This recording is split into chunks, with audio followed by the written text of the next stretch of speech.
Cost sheet of a company provides the following data. Raw material per unit 50, labour per unit 20, overhead per unit 40, जिसमें 10 रुपये depreciation के included है। Total cost 110, profit 20, selling price 130। Raw material in stock 1 month, material in progress मतलब WIP half month, credit allowed by supplier 1 month, debtor 1 month, time lag in payment of wages. Time lag का मतलब होता है outstanding. Wages outstanding 10 days, overhead में time lag मतलब outstanding 30 days. 25% of the sales are on cash basis. Sales का 25% cash में होगा, इसका मतलब सेल्स का 75%, 75% क्रेडिट पे होगा। Cash balance 1 lakh rupees. Finish goods 1 month. आपको वर्किंग कैपिटल की रिक्वायरमेंट निकालनी है 54,000 unit of output level of activity पे। State your assumption if any clearly. अब यहाँ पर एजम्पशन तो हम क्या मानेंगे, यहाँ पर डेज में जब आ जाए तो एजम्पशन मानना है 1 ईयर इक्वल्स टू 360 डेज। एक तो एजम्पशन ये माननी है, पहली एजम्पशन। दूसरी एजम्पशन, WIP के स्टॉक में मटेरियल कितना है, लेबर कितना है, ओवरहेड कितना है, दिया हुआ नहीं है। तो हम ये एज्यूम करेंगे कि इन WIP स्टॉक मटेरियल 100%, अगर कुछ भी नहीं दे रखा हो तो मटेरियल 100% और अदर 50%। ये हमारी दो एजम्पशन है। Working note number 1, value per unit of WIP की एक यूनिट की value 100% material, 50% labour, 50% overhead. 50 rupees material पूरा, लेबर का हाफ 10 रुपीज, ओवरहेड 40 रुपीज में 10 रुपये डेप्रीसिएशन के हटाओ, 40 में से 10 गए, 30 का हाफ किया 15। WIP की value per unit 75।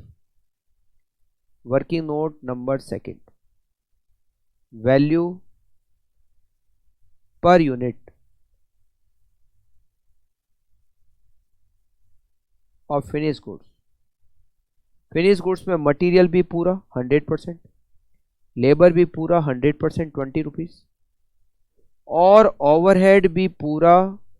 Overhead 40 rupees है मगर उसमें डेप्रीसिएशन को हटाना है तो 30 रुपीज। 100 रुपये per unit value of finish goods.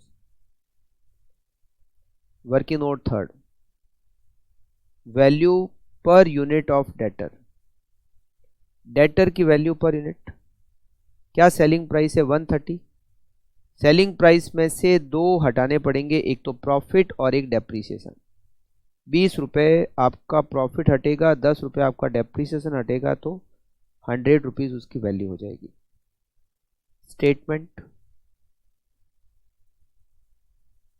Statement showing working capital requirement. Cash cost basis पे करेंगे, कुछ भी नहीं दे रखा है तो।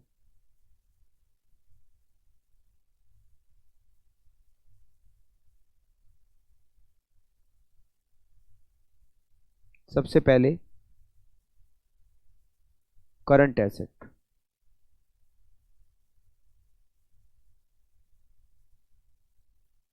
करंट एसेट्स में सबसे पहले रॉ मटेरियल का स्टॉक। रॉ मटेरियल का स्टॉक यहां दे रखा है 1 मंथ के इक्वल है, और every year unit 54,000। 54,000 divided by 12 into 1, और पर यूनिट रॉ मटेरियल होता है 50 रुपीज का, मल्टीप्लाई बाय 50। 2,25,000। WIP का स्टॉक। WIP का स्टॉक हाफ मंथ के बराबर है, 54,000 divided by 12 into 0.5 multiply by, per unit आपने वैल्यू कैलकुलेट की 75। multiply by 75.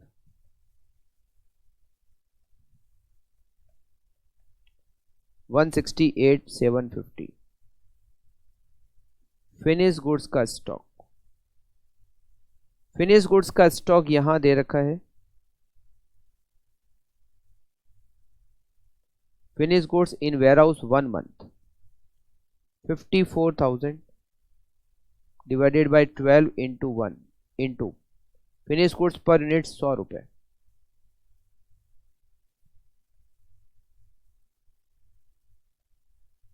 4,50,000. Debtors, credit allowed by debtor, it is 1 month और 25% कैश सेल्स होती है, मतलब credit sales is 75%. 54,000 divided by 12 into 1 into 100 per unit 100 multiply by 75% credit sales,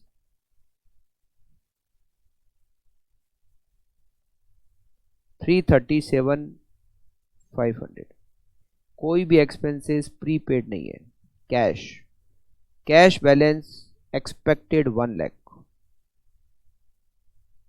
1 lakh. Total A,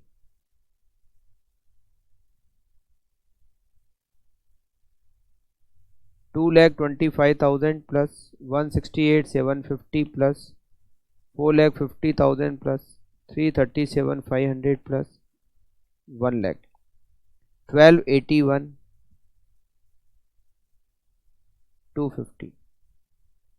B, current liabilities, creditors, supplier. Supplier यहां दे रखे हैं 1 month. Supplier किसके? Raw material के. 54,000 divided by 12 into 1, material per unit 50,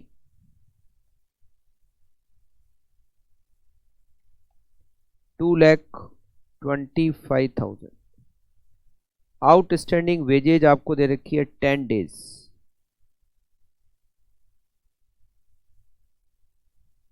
54,000 divided by 360 days into 10 दिन और wages per unit 20 rupees,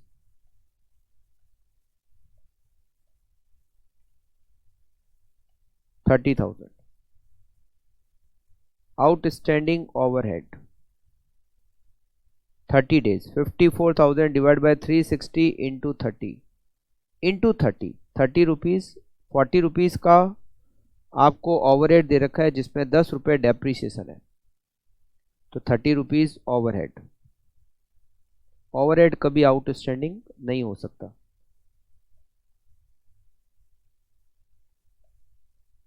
$1,35,000. Total B 2,25,000 plus 30,000 plus 1,35,000, 3,90,000.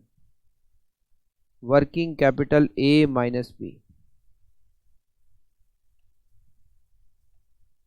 8,91,250 is answer.